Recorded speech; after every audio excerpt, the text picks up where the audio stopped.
आजको यो नयाँ क्लासमा पनि तपाईहरु सम्पूर्णलाई स्वागत गर्न चाहन्छु र यो भन्दा अगाडिसम्म हामीले पढिसकेका छौं र आजको हाम्रो च्याप्टर रहेको छ इकाइ 1 कै जनसंख्या शिक्षाको अवधारणा कन्सेप्ट अफ पपुलेसन एजुकेसन।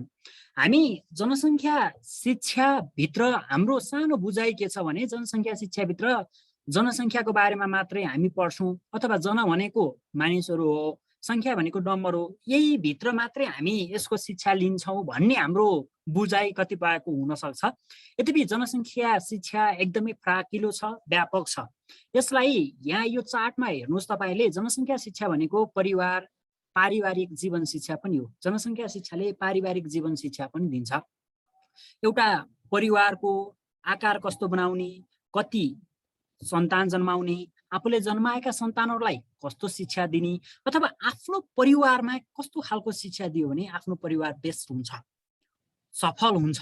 समुदायमा हेर्दा पनि चिटिक्क परेको परिवार देखिन्छ भन्ने कुरा जनसंख्या शिक्षाले दिएको हुन्छ। र यो जनसंख्या शिक्षासँग वातावरण शिक्षा पनि के हुन्छ, गाँसिएको हुन्छ। जनसंख्या शिक्षाले जब जनसंख्या हामी शिक्षा पढ्दै गर्छौं, जनसंख्या बढ्ने भनेको यही पृथ्वीमा हो र हामीले हरेक कुराहरु प्रयोग गर्ने भनेको वातावरणका कुराहरु। हामीले बोट बिरुवा घाँस पात हैन, हामीले तरकारी बाली लगाउने भनेको हाम्रो सबै केमा पर्छ, वातावरणमा पर्छ। त्यसकारण मानिसको जनसंख्या वृद्धि हुँदै जाँदाखेरि त्यसले वातावरणमा कस्तो प्रभाव पार्छ र त्यो वातावरणलाई पनि हराभरा बनाउने, सफा बनाउनको लागि पनि जनसंख्या शिक्षाले महत्त्वपूर्ण भूमिका खेलेको हुन्छ के। यसको रिलेसन भनेको वातावरणसँग पनि जोडिएको हुन्छ। र यो जनसंख्या शिक्षाले यौन शिक्षा पनि दिन्छ। यौन भनेको के हो हैन, अनि यौन सम्पर्कका कुराहरु अथवा चाहिँ यौन सम्पर्क गर्ने बेलामा अस्थायी साधनका कुराहरु के बेस हुन्छन्, हामीले कसरी त्यसलाई उपयोग गर्न सकिन्छ भन्ने कुरा पनि जनसंख्या शिक्षाले हामीलाई सिकाएको हुन्छ। र अर्को कुरा जनसंख्याकी भनेको छ, यो जनसंख्याले मापन गर्छ के, यी जुन मापन गर्छ गणितीय हिसाब राखेको हुन्छ नि।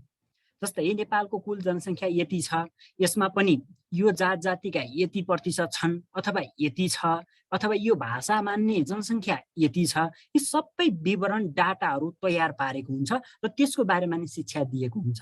र अर्को प्रजनन स्वास्थ्य, हामीले प्रजनन अवधिमा महिलाहरूको स्वास्थ्य अवस्था कस्तो हुनुपर्छ, के भयो भने प्रजननका लागि महिला सक्षम हुन्छ, के भयो भने हुँदैन, यी लगायतका कुराहरु पनि जनसंख्या शिक्षाले बोलेको हुन्छ।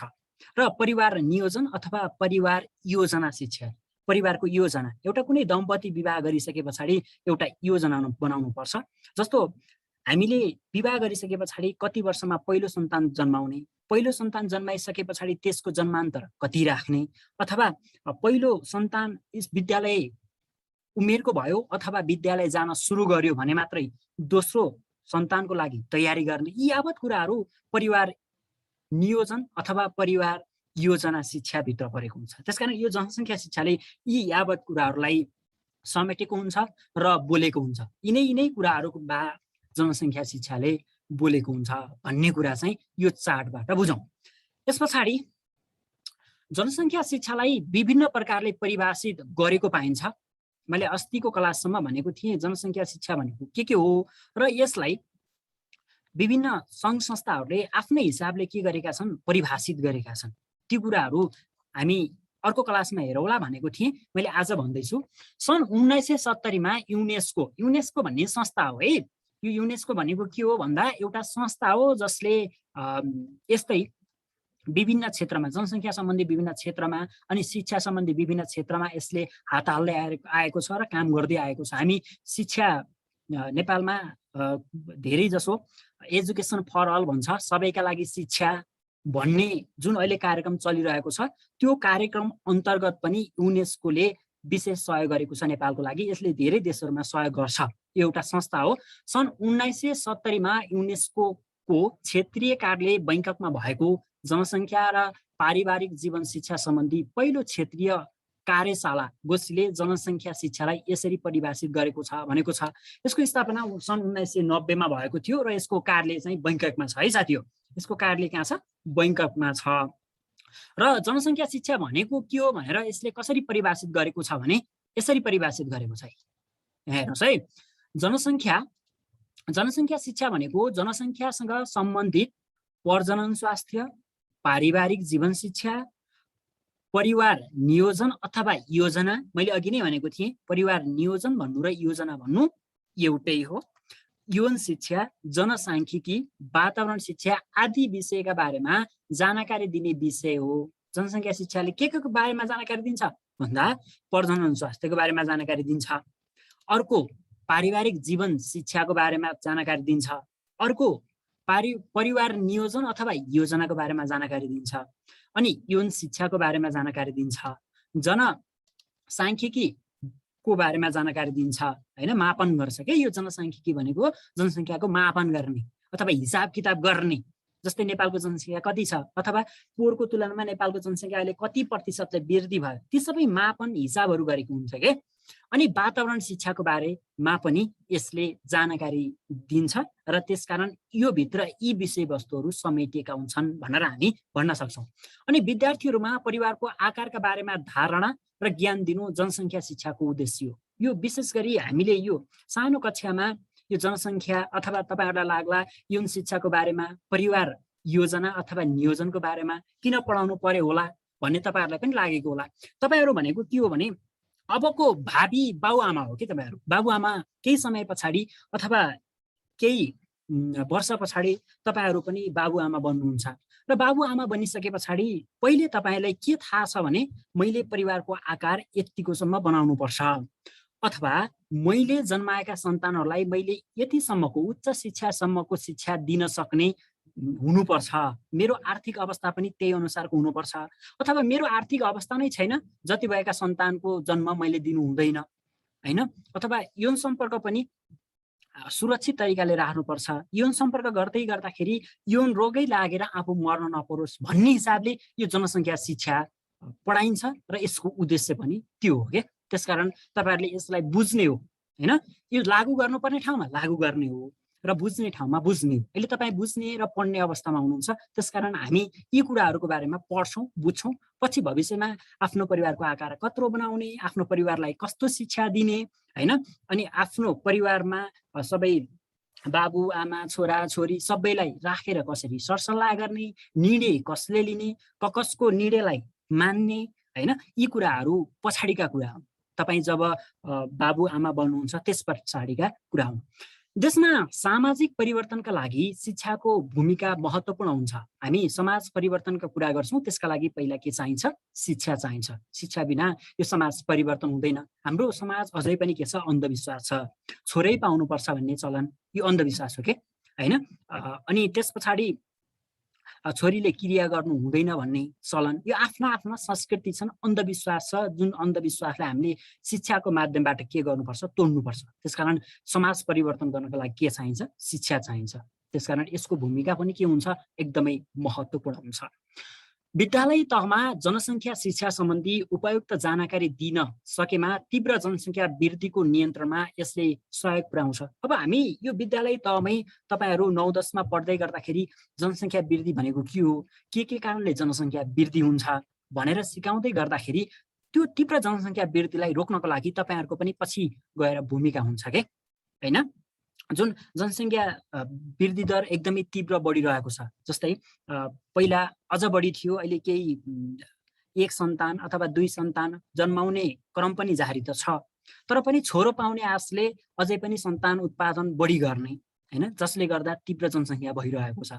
अब हामीले के सोच्नु पर्यो भने एउटा अथवा 2टा सन्तान, छोरो होस् या छोरी होस् हैन, जे हुन्छ 2 सन्तानमा रोक्ने यो प्रक्रिया हामी सबैले बुझ्यौं भने के हुन्छ? जनसङ्ख्या तीव्र रूपमा वृद्धि हुन पाउँदैन के। त्यसकारण यसका लागि जनसङ्ख्या शिक्षाका बारेमा जान्न आवश्यक छ। त्यसपछि त्यो तीव्र जनसङ्ख्या वृद्धि नियन्त्रणका उपायहरू के हुन्? अलि ढिलो उमेरमा विवाह गर्ने, कम सन्तान जन्माउने, जन्मान्तर गर्ने, यी यावत कुराहरू छन्। यी कुरा गरियो भने तीव्र जनसङ्ख्या वृद्धिमा के हुन्छ? रोकथाम हुन्छ। पहिला सानै उमेरमा विवाह गर्ने, 15-16 वर्षकै उमेरमा विवाह गर्ने, त्यस पछाडि 40-50 वर्षको उमेरसम्म सन्तान जन्माउने, यसले गर्दा के हुने भयो? त्यो अवधिमा धेरै बच्चाहरू जन्मिने भयो के, एउटै परिवार ठुलो हुने भयो, संयुक्त परिवार हुने भयो। अब बिहेबारी 20 वर्ष पारी कानुनले भनेको छ। अब तपाईहरु त्यही बुझेर 20 वर्ष नभई म बिहे गर्दिनँ अथवा 25 वर्ष नभई म बिहे गर्दिनँ। अनि बिहे गरिसके पछाडि पहिलो सन्तान पछाडि जन्मान्तर 5 वर्ष जन्मान्तर हुनैपर्छ भन्नुभयो भने 30-35 वर्ष पुगिहाल्यो कि एउटै सन्तान जन्माउनको लागि नि 35 वर्षसम्म गयो। अनि अर्को सन्तान जन्माउनको लागि 40-45 वर्ष भयो, त्यसपछि तेस्रो सन्तान जन्मिँदैन। हो यसरी हामी जनसङ्ख्या तीव्र जनसङ्ख्यालाई के गर्न सक्छौँ? रोक्न सक्छौँ। ती कारणहरू के हुन् पत्ता लगाउनु पर्यो, बुझ्नु पर्यो, जान्नु पर्यो र ती कारणहरूलाई आफूले जीवनमा लागू गर्नु पर्यो भन्न खोजेको। अनि जनसङ्ख्या शिक्षा भनेको मानव जनसङ्ख्याका बारेमा जानकारी दिने शिक्षा हो। अब मानवको जनसङ्ख्या कस्तो छ, के छ, शिक्षित जनसङ्ख्या कति छ, होइन, यो भाषा बोल्ने जनसङ्ख्या कति छ, यी यावत कुराहरूको बारेमा जनसङ्ख्या शिक्षाले बोलेको हुन्छ। अथवा छिटो उमेरमा विवाह गर्ने जनसङ्ख्या कति छ, अथवा प्रजनन के भन्छ अरे मृत्युदर कति छ, होइन, यी शिशु मृत्युदर कति छ, यी यावत बारेमा यो जनसङ्ख्या शिक्षाले बोलेको हुन्छ। यो बहुआयामिक हुन्छ। यसले परिवार योजनाका लागि गर्भनिरोधकका साधनहरूको जानकारी दिन्छ। यो जनसङ्ख्या शिक्षाले यो तीव्र जनसङ्ख्याबाट रोक्नका लागि गर्भनिरोधकका साधनहरू के हुन् भन्ने कुरा पनि जानकारी दिएको हुन्छ र कसरी प्रयोग गर्ने भन्ने कुरा पनि जानकारी दिएको हुन्छ। मानव प्रजनन र सन्तान उत्पादन अनि त्यस्तै गरी यौन एवं यौन व्यवहार सम्बन्धी ज्ञान पनि यो जनसङ्ख्या शिक्षाले दिएको हुन्छ। त्यसैले जनसङ्ख्या शिक्षा यौन शिक्षा पनि हो कि हामी भन्दाखेरि लजाउँछौँ तर व्यवहारमा हामी यही लजाएको कारण के हो कसो भनेको कारण हामीले खुलेर यौन शिक्षाको बारेमा कुरा गऱ्यौँ अथवा कुनै गोष्ठी मिटिङमा गएर यौन शिक्षाको बारेमा कुरा गऱ्यौँ भने कसैले पनि यौन शिक्षा के हो कसो भन्दैन। हामीमा कौतुकता हुन्छ जब यौन शिक्षा यो नराम्रो कुरा हो यो भन्नु हुँदैन, यो बारेमा कसैलाई जानकारी दिनु हुँदैन। जब हामीमा कौतुकता बढ्छ अनि यसले के गर्छ तीव्र जनसङ्ख्या वृद्धि गराइदिन्छ अथवा मान्छेलाई त्यो प्रतिको चाहना हुन्छ के रहेछ कसो रहेछ बुझ्न खोज्छ, होइन।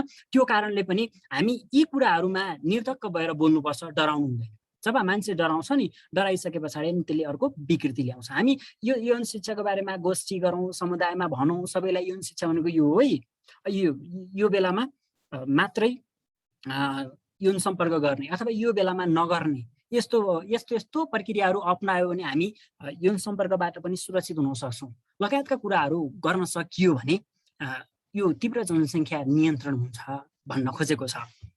अनि यसै गरी जनसङ्ख्याका तत्त्व प्रक्रिया र मापन सम्बन्धी गणितीय र तथ्याङ्कीय अध्ययन गर्ने विषयहरू समावेश भएकोले यो जनसाङ्ख्यिकी पनि हो। मैले अघि नै भने यसले के गर्छ मापन गर्छ के गणितीय मापन गरेको हुन्छ, गणितमा राखेको हुन्छ। नेपालको जनसङ्ख्या यति करोड छ अथवा यति लाख छ, मुस्ताङको जनसङ्ख्या यति हजार छ, यसरी यसले मापन पनि गरेको हुन्छ अनि गणितमा उसले हिसाब गरेको हुन्छ। र अहिलेको जनसङ्ख्यालाई हेरेर अबको 5 वर्ष पछाडिको जनसङ्ख्या कति हुन्छ त नि भन्ने बारेमा पनि यसले बोलेको हुन्छ। त्यसकारण यो एउटा जनसाङ्ख्यिकी पनि हो। जनसङ्ख्या शिक्षा एउटा वैकल्पिक कार्यक्रम हो जसले परिवार, समाज, राष्ट्र र विश्वमा जनसङ्ख्याको स्थिति बोध गराई उक्त स्थितिप्रति विवेकपूर्ण तथा उत्तरदायी प्रवृत्ति र व्यवहार विकास गर्न मद्दत गर्छ। यसले आफ्नो परिवार कस्तो बनाउने, परिवार मिलिसके पछाडि समाज कस्तो बनाउने, समाज चिटिक्कको भइसके पछाडि राष्ट्र कस्तो बनाउने, राष्ट्र पनि चिटिक्कको भइसकेपछि विश्वमा पनि यसले के गरेको हुन्छ जनसङ्ख्याको स्थिति बोध गराएको हुन्छ। जस्तै नेपालको जनसङ्ख्या यति छ भन्ने कुरा हाम्रो छिमेकी राष्ट्रहरूलाई पनि थाहा छ, छिमेकी राष्ट्रहरूमा यो जनसङ्ख्या सम्बन्धी कार्यक्रम भएका छन् भन्ने कुरा पनि हामीहरूलाई पनि थाहा छ, होइन। हो यसरी हामीले ती कुराहरू अरू विश्वमा पनि बोध गराउन सक्छौँ अथवा जानकारी लिन सक्छौँ अथवा दिन सक्छौँ। अब युनेस्को परिभाषाबाट निम्न कुराहरू प्रष्ट हुन्छ भनेको छ। अब युनेस्कोले गरेको परिभाषाबाट के कुरा प्रष्ट हुन्छ भन्दा जनसङ्ख्या शिक्षा एउटा शैक्षिक प्रक्रिया हो जुन हामीले स्कुल लेभलबाटै सुरु गरेका छौँ। तपाईँहरू कक्षा 9मा आउँदा बित्तिकै यो जनसङ्ख्याको बारेमा पढ्नु भएको छ र यो बाहेक साना कक्षाहरूमा पनि यो विषयलाई खप्टाइएको छ, होइन। जनसङ्ख्या तथा वातावरण भनेर पढ्नुभयो तपाईँ, सामाजिकमा पनि यी कुराहरू आउँछन्। यी यावत कुराहरू सानै कक्षाबाट राखिएको छ तर विशेष जनसङ्ख्या शिक्षा भनेर नै हामीले कक्षा 9बाट दिएका छौँ। त्यसकारण यो शैक्षिक प्रक्रिया हो। यसले विश्वको जनसङ्ख्याको स्थितिलाई अवगत गराउँछ। अहिले हामी पछाडि डाटा पनि पढ्छौँ, कुन देशको जनसङ्ख्या कति छ अथवा कुन देशमा कुन धर्म मान्ने मानिसको सङ्ख्या कति छ, त्यसकारण के हुनुभयो, विश्वको जनसङ्ख्याको स्थितिलाई पनि हामीलाई के गरायो, जानकारी गराउनु भयो के। हाम्रो मात्रै नदिएर अरू देशको पनि यसले के गरेको हुन्छ, जानकारी हामीलाई दिएको हुन्छ। परिवार, समुदाय र राष्ट्रका मानिसहरू समृद्धशाली जीवनयापन गराउने अवस्थाको जानकारी दिन्छ। अब हाम्रो परिवार जति ठुलो परिवार भयो नि, सबै मानिस के हुनसक्छ, बेरोजगारी हुनसक्छ। हामीसित काम गर्ने खेती भनेको 2 जनाले गरे सकिने छ। हाम्रो परिवार 10 जनाको छ भने ती 8 जना मानिसहरू यत्तिकै बेरोजगारी नै हो जस्तै हो कि। काम गर त जालान्, छिटो सकिएला, बिहान 2 घण्टा सक्ने काम, दिनभरि लाग्ने काम बिहान 2 घण्टै सकिएला सबै गइसके पछाडि। तर त्यसले हामीलाई न खाना पुगेको हुन्छ, न लाउन पुगेको हुन्छ, अथवा एउटाको मात्रै कमाइ हुन्छ, 10 जनाको परिवार पाल्नु परेको हुन्छ। यसरी ठुलो परिवार भयो भने पनि त्यसले जीवनयापनमा सहज गराउने अवस्था हुँदैन। जनसङ्ख्या शिक्षाले के भन्छ भने सानो परिवार जन्माऊ, आफूले आफ्नो आर्थिक क्षमता कति छ त्यो अनुसार मात्रै आफ्ना सन्तान जन्म देऊ, होइन भने रोक। रोक्नका लागि के छन्, अस्थायी साधनहरू छन् भनेर यसले शिक्षा दिएको हुन्छ के। अनि व्यक्ति तथा राष्ट्रलाई जनसङ्ख्याप्रति कस्तो धारणा लिने वा कस्तो व्यवहार अपनाउने भन्ने कुराको निर्णय लिन पनि सहयोग पुर्याउँछ। अब जनसङ्ख्या शिक्षालाई विद्यालय शिक्षाको परिप्रेक्ष्यमा यसरी प्रष्ट पार्न सकिन्छ। अब विद्यालय शिक्षाको परिप्रेक्ष्यमा हेरौँ है त।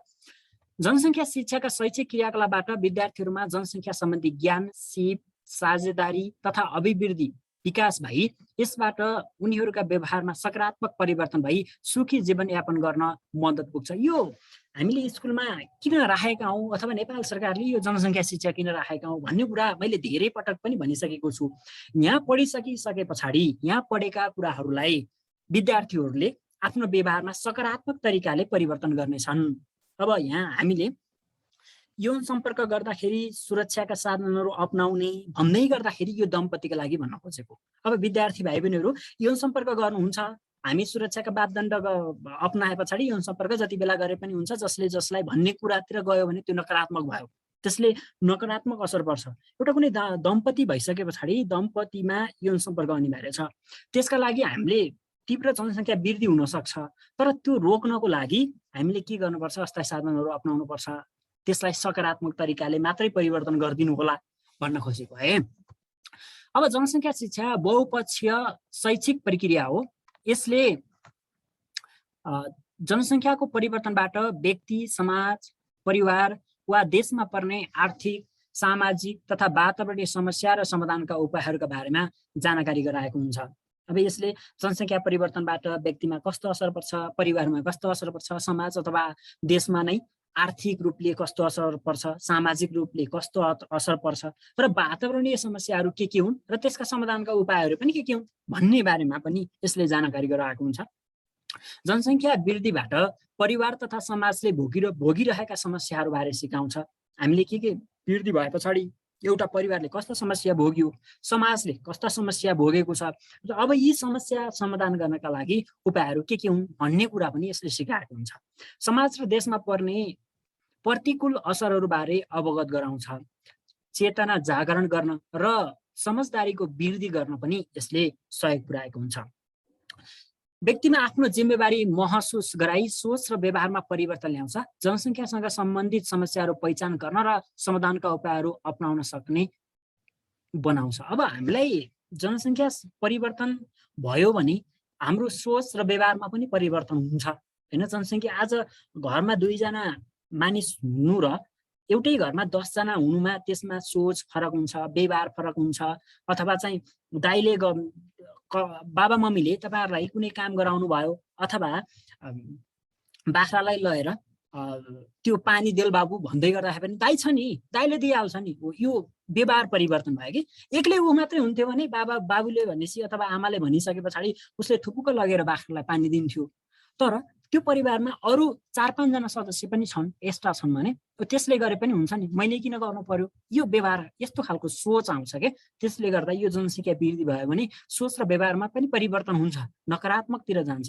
त्यसकारण हामीले आफ्नो परिवारलाई कस्तो परिवार बनाउने, कतिसम्म हामीले त्यो गुणस्तर दिन सक्छौँ, त्यो परिवारलाई खाद्यान्नको कुराहरू भयो, लत्ता कपडाको कुराहरू भयो हैन, अनि आफ्नो आर्थिक अवस्था अनुसार कतिसम्म पढाउन सक्छौँ, कुन सम्मको शिक्षा उसलाई हामीले दिन सक्छौँ, यी सबै यावत कुराहरू हेर्नुपर्छ भनेको छ। र क्रियाकलाप हेर्नुहोस्, तल दिएका कुन कुन कुरामा उपयुक्त निर्णय लिन जनसङ्ख्या शिक्षाले सहयोग पुर्याउँछ समूहमा छलफल गरी चिन्ह लगाउनुहोस् भनेको छ। अब विवाह गर्ने उपयुक्त उमेरको बारेमा यसले केही बोल्छ कि बोल्दैन जनसङ्ख्या शिक्षाले? बसन्ती हजुर सर। यो विवाह गर्ने उमेरको बारेमा उपयुक्त उमेर कहिले हो भनेर यो जनसङ्ख्या शिक्षाले बोलेको हुन्छ कि हुँदैन, अथवा यो यस्तो खालको शिक्षा हामीलाई दिएको हुन्छ कि हुँदैन? हुन्छ सर। हुन्छ है। अनि पहिलो बच्चाको योजनाको बारेमा बोल्छ जनसङ्ख्या शिक्षाले? बोल्छ। कसरी बोल्छ ल भन्नुहोस् त केही? सर विवाहपछि सर विवाह 25-26 वर्षमा गर्ने, अनि त्यसपछि बल्ल सर आफ्नो त्यसपछि बल्ल गुड। बोल्नु सक्नुपर्छ। मैले विवाह 20-25 वर्ष भनिनँ, मैले बिहे बारी 20 वर्ष पारी भने है। उखानै छ बिहे बारी 20 वर्ष पारी। कानुनले नि हामीलाई 20 वर्ष पछाडि मात्रै बिहे गर भन्छ। हाम्रो नेपालको कानुनमा पनि त्यो छ। र बिहे गरिसके पछाडि पनि हामीले के गर्नुपर्छ भने परिवार योजना बनाउनुपर्छ के। परिवारको योजना भनेको दुईटा दम्पतिको मात्रै योजना हो, त्यसमा अरूको योजना होइन। ती दम्पतिको योजनामा के हुनुपर्छ भने हामीले पहिलो बच्चा कहिले जन्माउने, बिहे गरेको 3 वर्ष पछाडि अथवा 5 वर्ष पछाडि अथवा बिहे गरेको 2 वर्ष पछाडि मात्रै पहिलो बच्चा जन्माउने, यो योजना बनाउनुपर्छ।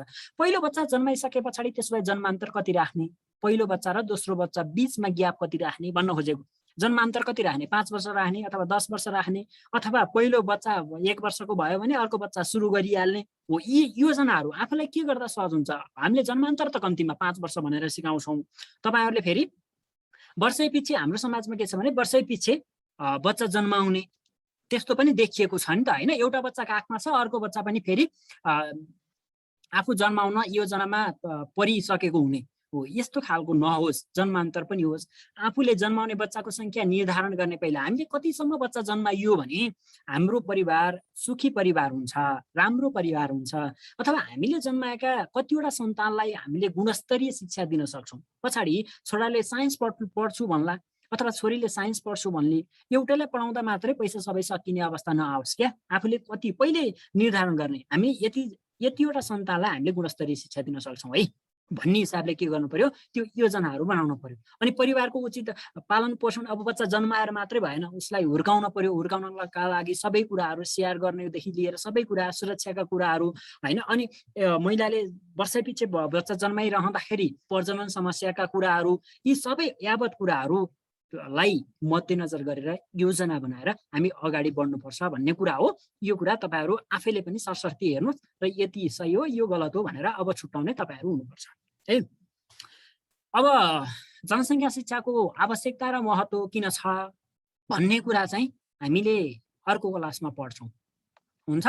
अब आजको लागि मैले यति नै गरेँ। अर्को क्लासमा हामीले जनसङ्ख्या शिक्षाको आवश्यकता र महत्त्वलाई बुझ्ने र पढ्ने प्रयास गर्छौँ है त।